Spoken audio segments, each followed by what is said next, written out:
দানশীলতার শিক্ষা।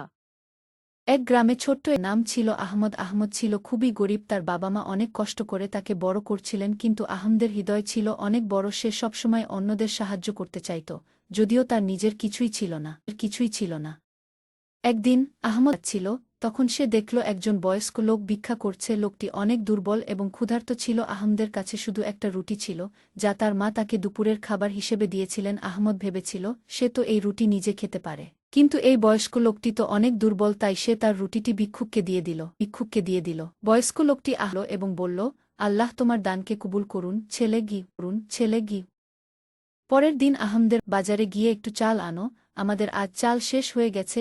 আহমদ বাজারে গিয়ে দেখল তার জন্য মুরব্বিদের মধ্যে একজন বিশাল ব্যাগ চাল উপহার হিসেবে পাঠিয়েছেন। আহমদ যখন জানতে চাইল, তখন তাকে বলা হল, এই উপহার তোমার সেই দানের প্রতিদান হিসেবে দেওয়া হয়েছে গি।